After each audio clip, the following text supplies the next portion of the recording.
وہ اسے گھورتے ہوئے اٹھ کر باہر نکل گیا، جبکہ اپنی پیٹھ پر اس کی نظروں کی تپش بھی محسوس کر چکا تھا۔ باہر آنے کے بعد دیر تک سوچتا رہا کہ یہ بچکانہ حرکت کر کے کیوں آ رہا ہے۔ سب گھر والوں نے نوٹ کر لیا تھا کہ دھڑکن کے ہاتھ کا بنا ناشتہ کرنا چاہتا تھا۔ دھڑکن نے کتنی صفائی سے اس کی بات کا یقین دلایا تھا کہ وہ اس کے لیے خاص نہیں ہے۔ وہ خود بھی نہیں جانتا تھا کہ اتنی ذرا سی بات پر اسے اتنا غصہ کیوں آ رہا تھا، لیکن دھڑکن کو اس طرح خود سے لاپرواہ ہوتے دیکھ کر اسے بہت غصہ آیا تھا۔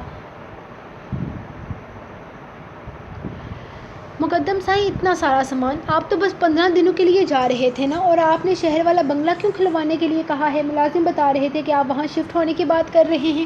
وہ ناشتے کی ٹیبل پر آیا تو دادا صاحب پوچھنے لگے، بالکل ٹھیک سنا آپ نے دادا صاحب، میں حریہ کو لے کر شہر والے بنگلے میں شفٹ ہو رہا ہوں۔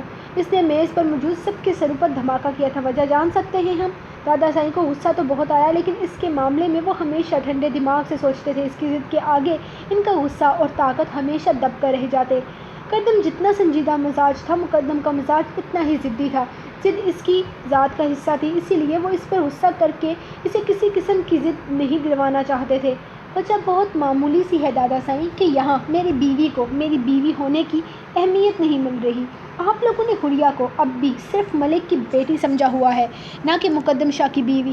چاہے دنیا ادھر کی ادھر ہو جائے لیکن وہ ملک کی بیٹی رہے گی آپ سب کی نظروں میں، اور میں اپنی بیوی کو بات بات پر ذلیل ہوتے نہیں دیکھ سکتا۔ اس لڑکی کی آنکھوں میں آنسو آتے ہیں نا تو میرا دل کانپنے لگتا ہے۔ اور اس کی آنکھوں میں آنکھیں ڈال کر شدت سے بولا، مجھے لگتا ہے میں اس سے محبت کرتا ہوں دادا صاحب، لیکن یہ معاملہ محبت کی حدود سے بہت آگے نکل چکا ہے۔ اپنی محبت کو بیان کرنے کے لیے عشق سے بڑا کوئی لفظ نہیں ہوتا نا، اگر ہوتا تو وہ بھی میرے حریہ کے لیے جذبات بیان کرنے کے لیے چھوٹا ہوتا۔ آپ لوگوں کو میری بیوی پسند نہیں ہے، کسی کے لیے وہ ملک کی بیٹی ہے تو کسی کے لیے منحوس، اور آپ کے لیے اماں صاحب؟ وہ رک کر اپنی ماں کو دیکھنے لگا، آپ کے لیے تو وہ ایک آوارہ لڑکی ہے جس نے آپ کے بیٹے کو پھنسا لیا ہے۔ آئندہ میری بیوی کے لیے ایسے لفظ استعمال مت کیجیے گا، آپ کی شاید وہ کچھ نہ لگے، لیکن میری عزت ہے۔ آج سے 15 دن کے بعد جب میں واپس آؤں گا، میں شہر والے بنگلے میں رہوں گا اپنی بیوی کے ساتھ، کیونکہ اس حویلی میں اب میں تبھی واپس آؤں گا جب میری بیوی کو میری بیوی ہونے کی حیثیت ملے گی۔ ایک ہی رات میں تمہارے کان بھر دیے اس نے مقدم صاحب، رضوانہ نے اسے دیکھتے ہوئے کہا۔ فکر نہ کریں پھپھو صاحب، اس نے مجھے کچھ نہیں بتایا، وہ تو کہہ رہی تھی کہ آپ کی تلخ باتیں سننے کی اس کو عادت ہے، افسوس تو مجھے کسی اور پر ہے، اس نے اپنی اماں صاحب کو دیکھتے ہوئے کہا۔ ان کی نظروں کے حصار میں خود کو محسوس کرتے نازیہ کا سر جھک گیا۔ آپ نے کہا تھا نا، آپ کی ہر چیز سے بڑھ کر میری خواہش ہے اماں صاحب، لیکن میری خواہش تو آپ کی سوچ کا مقابلہ بھی نہیں کر سکتی۔ تم یہ گھر نہیں چھوڑ سکتے مقدم صاحب، تم جانتے ہو کہ ہمارے لیے کتنے اہم ہو، تم جو چاہے ہوگے وہی ہوگا۔ آج سے بلکہ ابھی سے حریہ کو اس گھر میں تمہاری بیوی کی حیثیت سے قبول کیا جائے گا۔ شاید ہم کچھ زیادہ جذباتی ہو گئے تھے، اپنے پوتے کو خود سے دور کرنے کا سوچتے ہوئے دادا صاحب پریشان ہو گئے تھے۔ قدم مقدم اور اب دھڑکن تینوں ہی میں ہی ان کی جان تھی، اور تینوں کے بغیر نہیں رہ سکتے تھے۔ یہ ساری باتیں مجھے نہیں، آپ کو حریہ کو بتانی ہوگی، وہ کہتے ہوئے ٹیبل سے اٹھ کھڑا ہوا، مطلب کہ صاف تھا کہ وہ ان کو حریہ سے بات کرنے کے لیے کہہ رہا تھا۔ سو گائز، یہ رہی آپ لوگوں کی آج کے ایپیسوڈ، ملیں گے نیکسٹ ایپیسوڈ کے ساتھ، تب تک کے لیے اپنے رائٹ کو دیں اجازت، دعاؤں میں یاد رکھیں، اللہ حافظ۔